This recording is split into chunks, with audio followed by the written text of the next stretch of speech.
to record. It was a photo, and then you left. I thought, oh no, and I had to do the whole thing again. Okay, so causes of maternal egg effects. So that's what we talked about now. All right. Oh, yeah. Sperm from older men have a slight tendency to be deficient in chromosomes. So that could start happening in men. But men start producing sperm cells from puberty onwards. But as they get older, they could have aneuploidy. All right? In a woman, we make about 400 eggs in our lifetime, but remember, they're all there in the fetus. So the ones that you are ovulating when you're over 35, they could undergo aneuploidy. All right? At birth, they're in suspended development, but then as you get older, when they're released, they don't do meiosis, they don't finish meiosis properly, which is not in the syllabus, but you need to understand. So her egg cells that are older could result in errors. All right, but it's more common in women than it is in the age of the father. Charlie Chaplin, he fathered a child at 80. 80. Okay, so these, I know you've seen this before. So there's normal, we don't need to know disonic.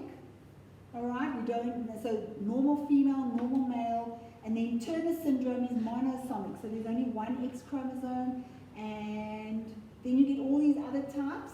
So metafemale with more X's, and 4 X's is like Down syndrome. So it results in syndromes, problems, okay?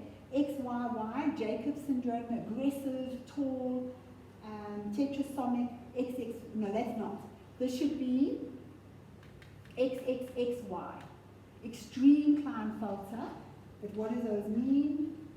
So normal and normal female. So Jacob syndrome, too many Y's, Klinefelter's too many X's, Turner syndrome, too few X's, metafemale, too many X's. So it results in hormone imbalances. Okay, and aggression, Jacob syndrome, aggression, tall, very hairy, doesn't mean a tall, hairy man has got Jacob syndrome, and it certainly doesn't mean that a female who is not very well developed and curvy has got Turner syndrome. It doesn't mean that. Okay. All right. So the phenotypes differ. Okay. Right, then are we okay? All right, so this is faulty. So how are faulty sperm made? When there's non-disjunction and both the X and the Y end up in some of the male's gametes, and his other sperm cells have nothing. So he could end up having daughters with Turners, or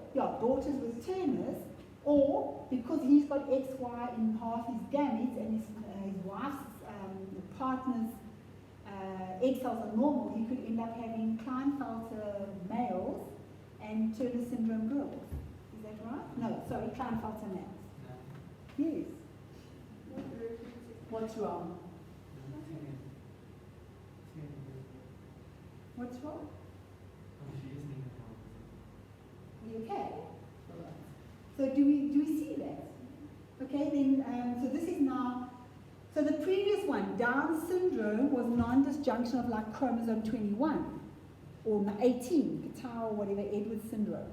Here, it's non-disjunction of the gonosomes. Then you end up with Turners and Klinefelters. Okay, so you'll be able to now see how to write that on the summary sheet. All right? Yes.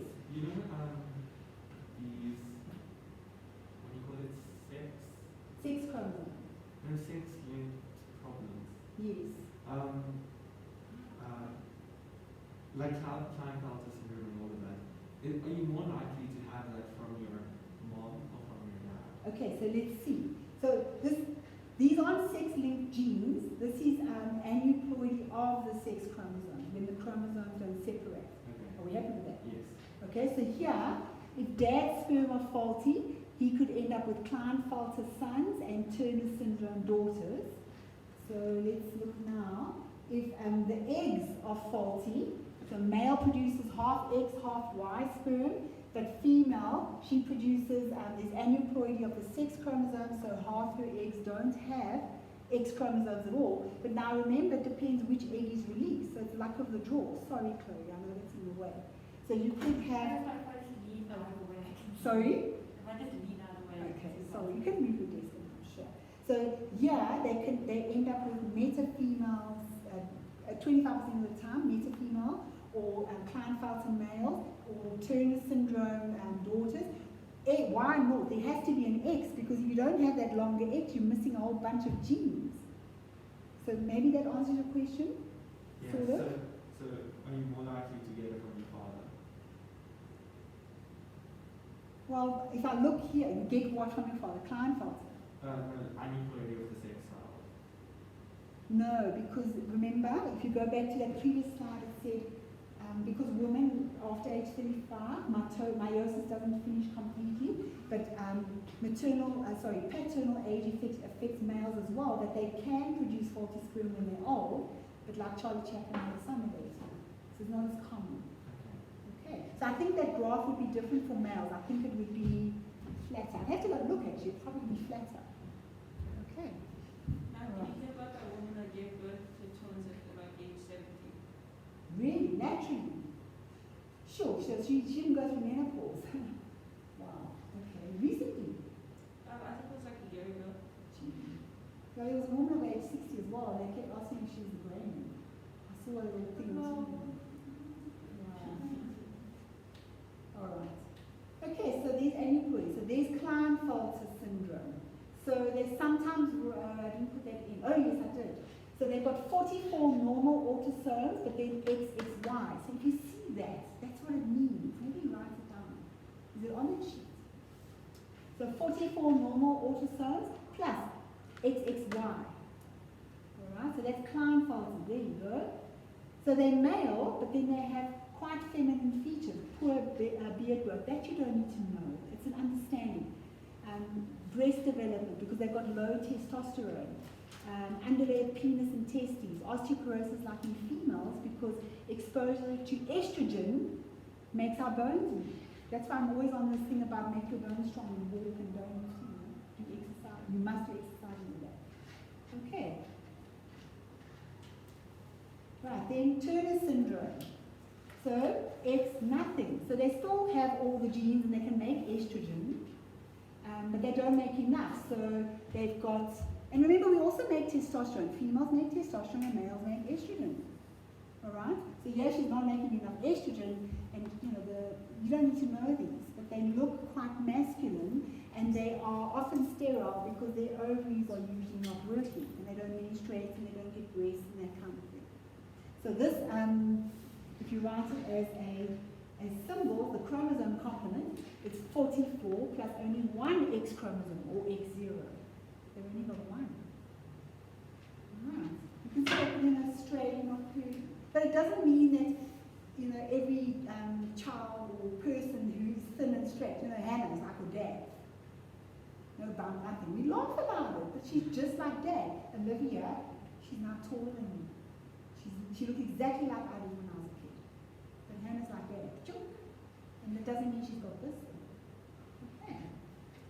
Alright. Then polyploidy. Polyploidy we've done, hey? Yes, remember? Okay, evolution of wheat. We've crossed wheat with, and we saw, wow, this one's got big kernels. Let's cross it with this one. Meanwhile, we didn't know it was already a polyploid. You were crossing something that was naturally producing big kernels by being polyploid, and you end up with lacquer-luscious meats to eat at night. Alright, and that's we're going to talk about evolution, selective breeding. I choose that, and I choose that, and I get a new one. Oh, what if I cross it with that one? But meanwhile, they didn't know they were polyploid. So we now know that the wheat that we use to make our bread is actually polyploid. Like, Wait, where is it now? These diagrams freak me out. But it's not the normal number of chromosomes. And we don't need to understand that. But there is a question in one of the past papers about cabbages. I must write all these things down so we can go through it. And here's a picture of it. So Oleracea, that's the cabbage, cauliflower, etc., that family, and how they crossed black mustard with other plants, and eventually they got all of that, and they've now got different numbers of chromosomes. You're not meant to understand this. They're not nice diagrams. So they're polyploids. Broccoli, cauliflower, kale, all of these things up here, who eats them? You need more leafy greens, you need vitamin K. Alright, so yeah, they're polyploids. And polyploidy in humans, it results in spontaneous abortion. So there's never been a viable birth, a child that's born with triploidy. So it's called not diploid, they are triploid. So they've got 3 sets. So probably the egg had 46 chromosomes and the sperm had 23. They don't survive. But a plant, polyploid, can. Bigger fruit, seedless, all of that. Alright. And there's a polyploid, I don't know what of, I can't remember where I got it from, but look how many chromosomes there are. Obviously we need the original one, but there's so many chromosomes. And you've seen that polyploid in action. If the gametes are diploid, then you end up with a tetraploid, new individual. And then it's a big fruit, or seedless, whatever, and I don't like that one. And that's repeated. Why is it all repeated? Why am I going mad? Oh yeah, I'm tired now. Are you tired? Yes. Okay, so the only thing that I just want to show you, so on that A3 sheet, just to give you an idea of these microscopic gene mutations, like albinism, just that you've got this background about it. And then we're done. Do I see you tomorrow? Yes, that's something else. Yes. So we will finish tomorrow. Okay, so I'm going to go through what is albinism, what is cystic fibrosis, but it looks like lots of information, but it's just to have that idea, we've done crosses about it, what does it mean?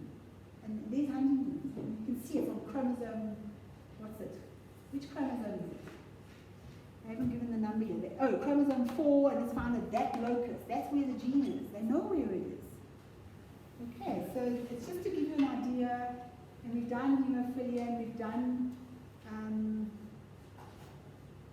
color blindness, and we're going to do fatal I love that slide. And then that's a summary, and then genetic cancer. But I'm done, my throat is not.